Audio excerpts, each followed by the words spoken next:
నమస్తే, welcome to political పంచాంగం.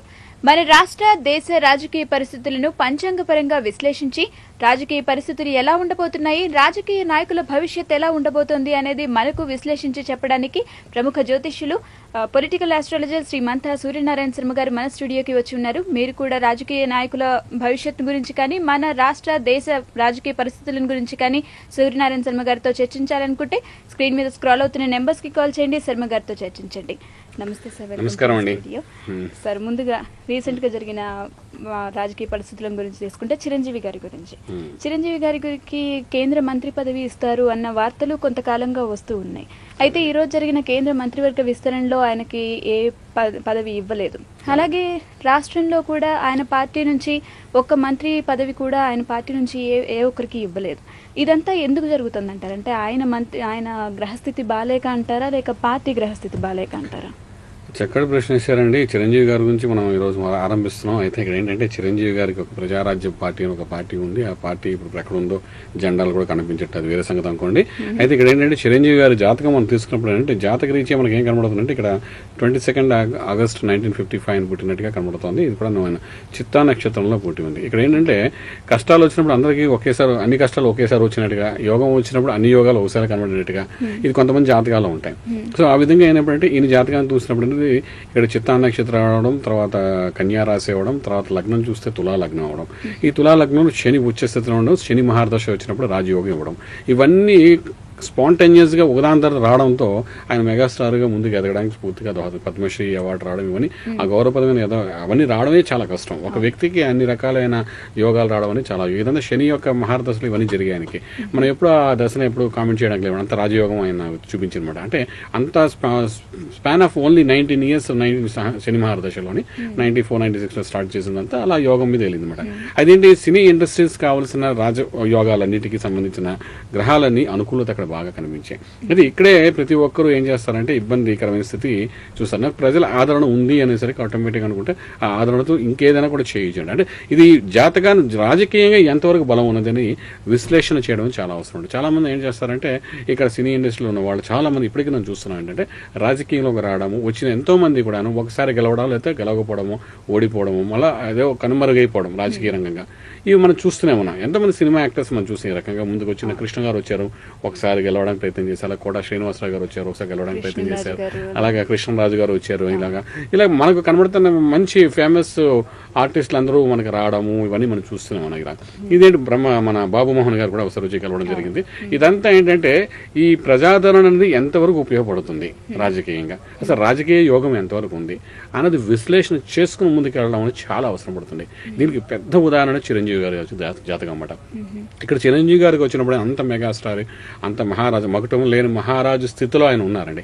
అంటే ఒక కిరీటం లేకపోయినాడికి రాష్ట్రానికి ఆయన మహారాజు లాగా సినీ ఇండస్ట్రీలో ఆయన వెళ్ళారు. ఇక 2008 ఆగస్టు సెప్టెంబర్లో ఆయన చేసిన ప్రయత్నం రాజకీయ రంగం అనేది అంటే ఇది స్వతహాగా ఆయనకి శనిలో రాహు యొక్క అంతర్దశ వచ్చిన సమయంలో ఆయన అటువంటి ప్రయత్నం చేస్తున్నారు.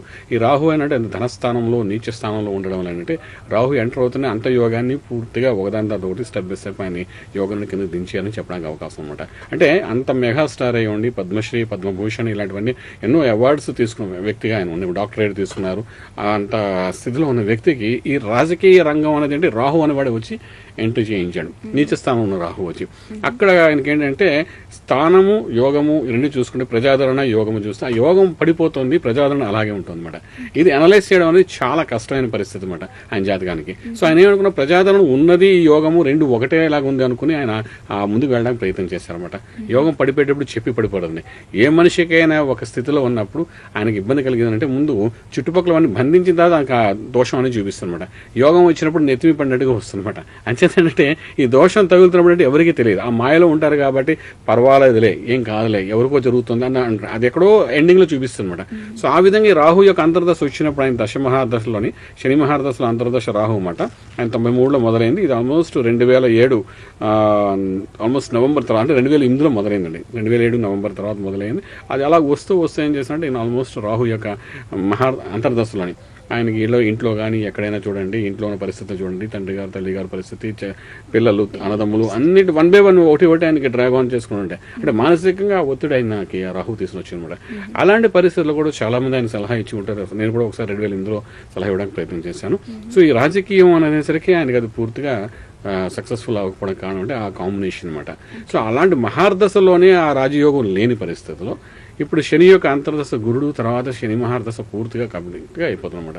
అంటే దీని అర్థం అంటే ఒక దశాచేతంలో ఆయన ఎంటర్ అయ్యారు అనమాట. ఇప్పుడు దశాచేతంలో ఏంటన్నాడు ఎంత బలం చేస్తుంది యోగిస్తుంది, గురుడు యొక్క ఎన్ని డిగ్రీలు ఉన్నాడు, గురుడు ఎంతవరకు బలం చేపిస్తాడు అని చూసినప్పుడు గురుడు ఏంటి స్వతహాగా ఒక స్థానంలో అలా కూర్చోపెట్టేస్తాడు తప్ప యోగం పూర్తి అవ్వడం. అంటే ఆయన ఎమ్మెల్యేగా అలా కూర్చోపెట్టారు. ఇప్పుడు ఎమ్మెల్యే పదవిగా ఆయన చేసుకుని రిజైన్ చేస్తే ఇంకే పదవి ఉండదు మనకి. ఇంకా ఉన్నది ఒక ఎమ్మెల్యే పదవి ఉంది ప్రస్తుతానికి, తిరుపతిలో ఆయన గెలిచినట్టుగా. అది కూడా బొటాబొటిగా అంటే ఆ యోగంలో కూడా ఏదో గుడ్లో మెల్లగా గెలిచినట్టుగా కనబడుతుంది అనమాట అక్కడ. కానీ ఏంటంటే యోగం వెళ్ళిపోతున్నప్పుడు అలాగే ఉంటుంది వ్యవహారం. అదృష్టశాతం ఆయన ఎమ్మెల్యే వెళ్ళారు. దానికి రిజైన్ చేసి చూడండి, మొన్న 2-3 సార్లు ఎంతమంది రిజైన్ చేశారు. ఆ సమయంలో ఈయన కూడా రిజైన్ చేయలేదు. కారణం ఏంటంటే ఈయన ఒకసారి అలాంటి ప్రయత్నం చేశారంటే ఈయన మళ్ళీ యాక్సెప్టెన్స్ ఉండదండి. అంత బలహీనంగా ఉందన్నమాట జాతకం అక్కడ పరిస్థితుల్లో.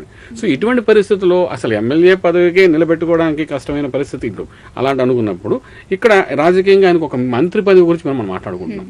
సో దానికి ఎంత యోగం ఉండాలి అని చూస్తే దశాక్షేత్ర సమయంలోనే అటువంటి యోగాలు చాలా తక్కువగానే ఉంటాయి. ఇంతకుముందు కూడా మనం 2-3 సార్లు చెప్పి ఉన్నాం ఇదే ఎపిసోడ్స్లో, దీనికి ముందు 2-3 ఎపిసోడ్స్లో కూడా కొంచెం కష్టమైన స్థితి అని చెప్పుకున్నాం. అయితే ఏంటంటే ఇంకా అక్కడ బలం ఉన్నదనే భావంతో వెళ్తున్నాం. అయితే ఒక అవకాశం ఉన్న, నేను లాస్ట్ ఎపిసోడ్లో కూడా చెప్పి ఉన్నాను, ఒకవేళ పొరపాటున యాక్సిడెంట్లుగానే ఆయనకి మినిస్టర్ పోస్ట్ ఇచ్చినా అది ఎలా ఉంటుందంటే ఉండి లేనట్టు వ్యవహారికంగా. అంటే ఆ మినిస్టర్ వల్ల పెద్ద బెనిఫిట్ ఉండదు, అది మన దేశానికి కానీ రాష్ట్రానికి కానీ ఆయన వల్ల పెద్ద ఉపయోగం ఉండదు. అలాంటి మినిస్టర్స్ అలాంటిది ఉండదండి. సో అటువంటి ఇవ్వాల్సిన అవసరం పడుతుంది. అలాంటిది ఇవ్వాలంటే ఉన్న సీట్ కూడా వదులుకోవాలి ఆయన.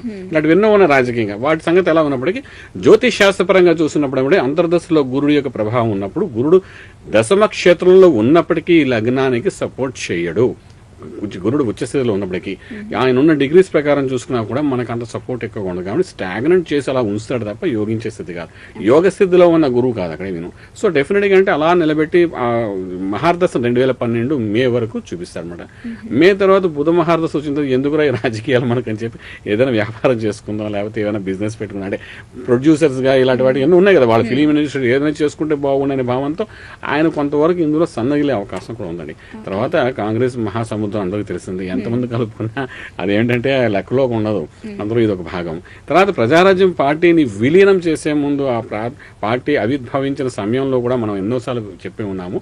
ఆ సమయం కొంత లేట్ అయింది, లగ్నం లేట్ అయింది. ఆ తర్వాత ఆ తిరుపతిలో చేసిన కార్యక్రమంలోని ఆయన అందుకని చాలా పెద్ద పొరపాటు ఏం చేశారంటే ఎన్నో సర్పాలను అక్కడ కాల్చి చంపిన తర్వాత ఆ రాష్ట్రాన్ని అంటే ఆ గ్రౌండ్ని తయారు చేశారు. అంటే కాలశర్ప దోషం లాంటిది అటువంటి ఒక దోషాన్ని అక్కడ చేశారు. దీనికి ప్రతిరూపంగా ఆయన ఎన్నో మంచి పనులు చేయవలసిన అవసరం ఉంటుందన్నమాట.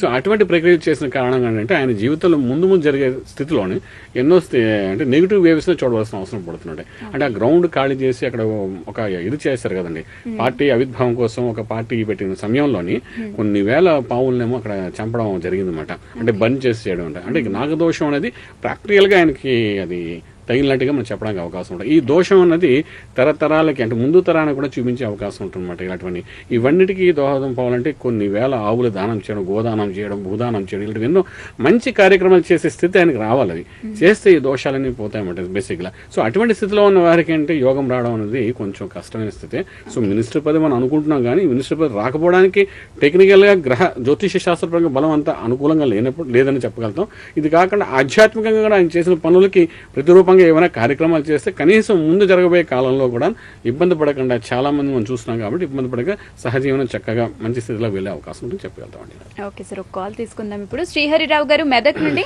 శ్రీహరిరావు గారు హలో.